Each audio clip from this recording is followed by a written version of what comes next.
to my channel. Ngayon po gagawa po tayo ng pizza. Ito po yung ready-made na pizza dough. Ang gamit ko po ay quick and easy pizza sauce. Pero pwede rin naman po kayong gumawa ng sarili nyong pizza sauce. Minsan gumagawa ako, minsan naman hindi na.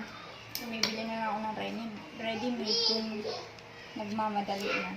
Pag nagtitrave ako sa pizza. Ito po yung ingredients natin. Gagawa po ako ng 2 ingredients sa isang pizza. Bacon. Bacon yung isa. Yung isa naman ito, fricandel. Typical ito from Holland. Dala ng asawa ko.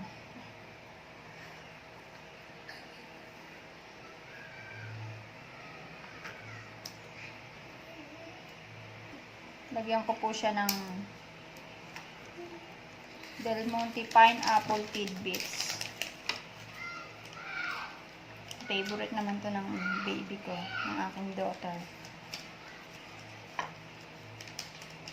Lagyan ko rin siya ng onion.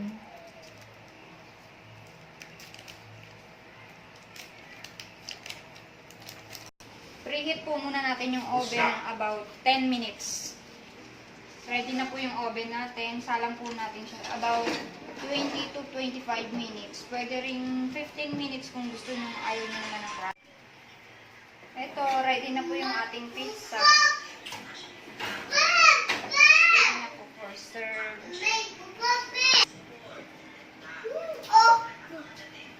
Slicein po natin siya.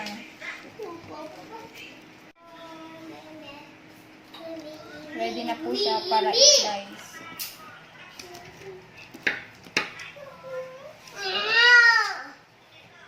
Ngayon po, titikman na natin yung ating homemade pizza.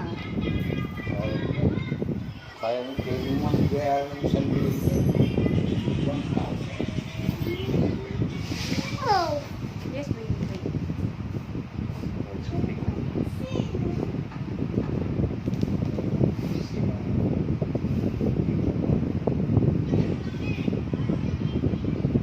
Liana, your Hawaiian pizza, oh.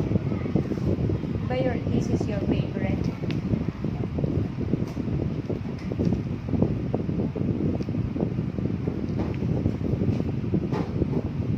Yeah, pizza baby.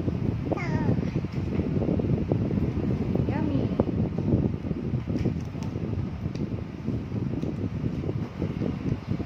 Masarap po siya.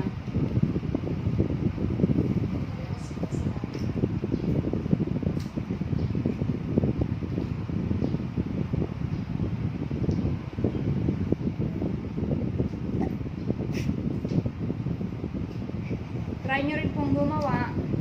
If you like our video, just thumbs up and subscribe. Thank you. Bye. See you on my next video.